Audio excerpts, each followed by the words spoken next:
પહેલો પ્રશ્ન છે, ટ્રાફિક નિશાનીઓને કોઈ કારણસર નુકસાન થાય તો તે કેટલા સમયની અંદર નજીકના પોલીસ સ્ટેશનને જાણ કરીને તેને બરાબર કરી શકાય? ટ્રાફિક નિશાનીઓને કોઈ કારણસર નુકસાન થાય તો તે 24 કલાકની અંદર નજીકના પોલીસ સ્ટેશનને જાણ કરીને તેને બરાબર કરાવી શકાય.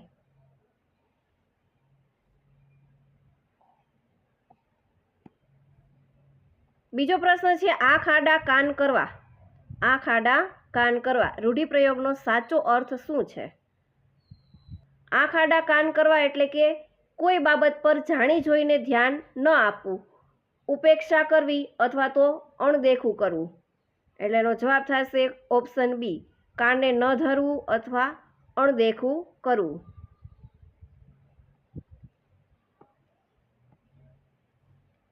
વિક્રમ સંવતની શરૂઆત કોના નામ સાથે જોડાયેલી છે? વિક્રમ સંવતની શરૂઆત વિક્રમાદિત્યના નામ સાથે જોડાયેલી છે.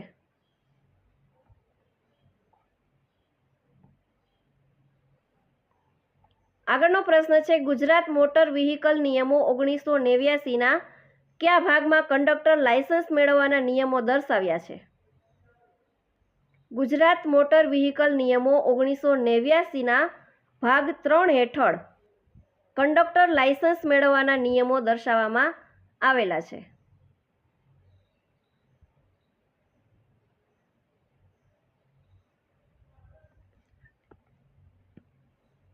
આગળનો પ્રશ્ન છે, બે સંખ્યાનો સરેરાશ 42 છે. જો એક સંખ્યા 36 હોય તો બીજી સંખ્યા કઈ હશે? બીજી સંખ્યા આપણે મેળવવાની છે. બંનેનો સરેરાશ આપેલો છે 42.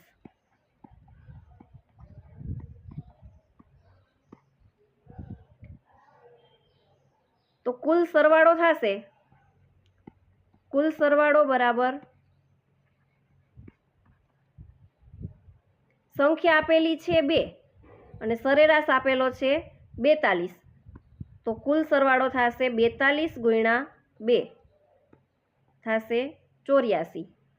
આપણે એક સંખ્યા આપેલી છે 36, પહેલી સંખ્યા આપેલી છે 36, તો બીજી સંખ્યા થશે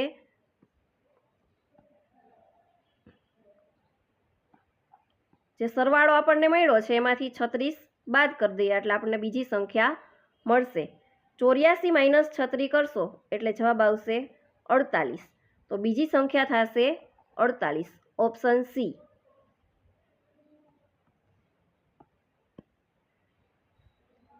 એક વસ્તુની કિંમત ₹800 છે, તેના પર 15% ડિસ્કાઉન્ટ મળે તો વેચાણ કિંમત કેટલી થશે? વસ્તુની કિંમત આપેલી છે ₹800 અને એના ઉપર 15% ડિસ્કાઉન્ટ એટલે કે ₹800ના 15% ડિસ્કાઉન્ટ થશે 800ના 15%. 800ના 15% કરીએ, 800 ગુણ્યા 15% એટલે છેદમાં 100, 0 0 કેન્સલ, 15 અઠ્ઠા 120, 120 રૂપિયા ડિસ્કાઉન્ટ મળ્યું.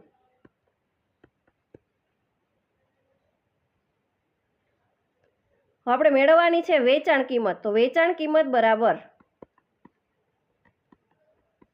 વસ્તુની કિંમત છે ₹800, એમાંથી 120 રૂપિયા ડિસ્કાઉન્ટ છે એ બાદ કરી દઈએ તો આપણે વેચાણ કિંમત મળશે 800 માઇનસ 120 બરાબર થશે 680 રૂપિયા વેચાણ કિંમત થશે, ઓપ્શન બી.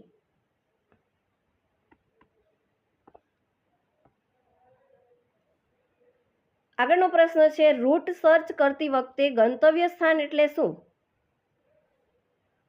પહેલું આવશે પ્રસ્થાન સ્થાન અને બીજું આવશે ગંતવ્ય સ્થાન. પ્રસ્થાન સ્થાન એટલે કે જ્યાંથી મુસાફરી શરૂ થાય તે સ્થાન, અને ગંતવ્ય સ્થાન એટલે કે જ્યાં મુસાફરી પૂરી થાય અને જ્યાં પહોંચાડવાનું હોય તે સ્થાન.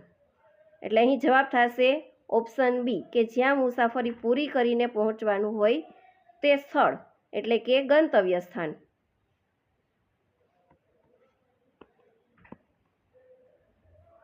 સિંહ જેવો બહાદુરમાં કયો અલંકાર છે? અહીં સિંહ સાથે સરખામણી કરવામાં આવી છે એટલા માટે થશે તે ઉપમા અલંકાર.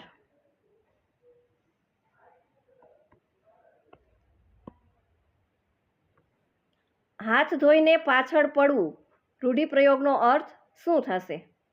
હાથ ધોઈને પાછળ પડવું રૂઢિપ્રયોગનો અર્થ શું થશે? આ રૂઢિપ્રયોગનો અર્થ થશે કે કોઈની પાછળ સતત પડી રહેવું અથવા તો હેરાન કરવું. એટલે એનો જવાબ થશે ઓપ્શન સી, સતત હેરાન કરવું.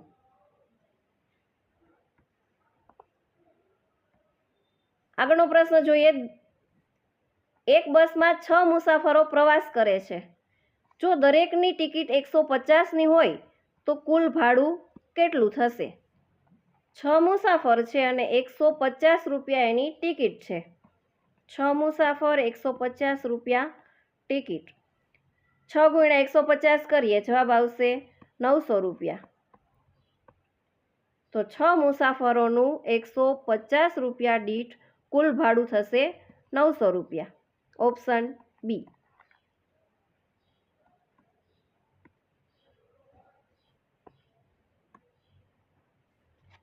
સિંધુ સંસ્કૃતિમાં ચોખાની ખેતીના પુરાવા ક્યાંથી મળ્યા છે? સિંધુ સંસ્કૃતિમાં ચોખાની ખેતીના પુરાવા મળી આવ્યા છે લોથલમાંથી.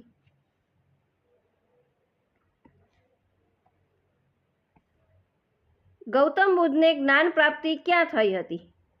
ગૌતમ બુદ્ધને જ્ઞાન પ્રાપ્તિ ક્યાં થઈ હતી? બોધગયામાંથી. નર્મદા નદીનું ઉદ્ગમ સ્થાન ક્યાં આવેલું છે? નર્મદા નદી મધ્યપ્રદેશના અમરકંટક પર્વત પરથી નીકળે છે. એટલે એનો જવાબ થશે ઓપ્શન એ, અમરકંટક.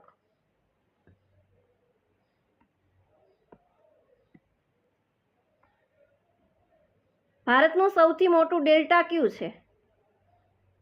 ભારતનું સૌથી મોટું ડેલ્ટા કયું છે?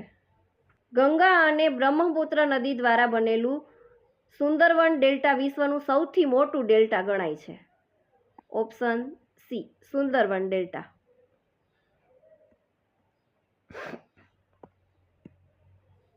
આગળનો પ્રશ્ન છે. જો ટ્રેન એટલે કે ટી બરાબર 5, આર બરાબર 4, એ બરાબર 2, આઈ બરાબર 1 અને એન બરાબર 3 આપેલું હોય તો રેન બરાબર કેટલા થશે? ટી બરાબર 5, આર બરાબર 4, એ બરાબર 2, આઈ બરાબર 1 અને એન બરાબર 3 છે. તો આપણે મેળવવાનું છે આર, એ, આઈ, એન. એમાં આર બરાબર થશે 4, એ બરાબર થશે 2, આઈ બરાબર થશે 1 અને એન બરાબર થશે 3. 4, 2, 1 અને 3. Option A.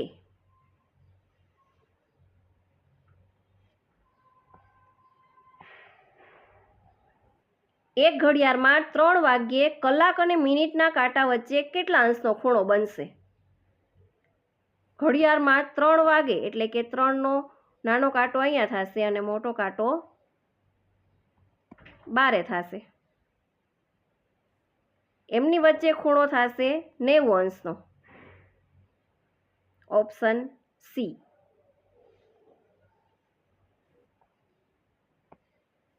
જો એક ટિકિટનો ભાવ ₹4 હોય તો 7 મુસાફરોની ટિકિટનો કુલ ખર્ચ કેટલો થશે?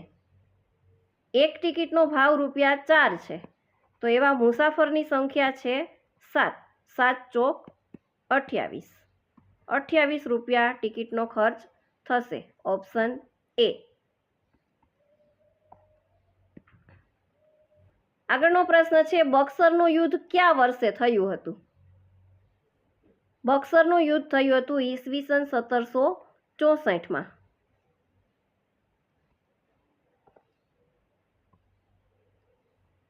સત્યાર્થ પ્રકાશ ગ્રંથના રચયિતા કોણ છે? સત્યાર્થ પ્રકાશ ગ્રંથના રચયિતા છે દયાનંદ સરસ્વતી.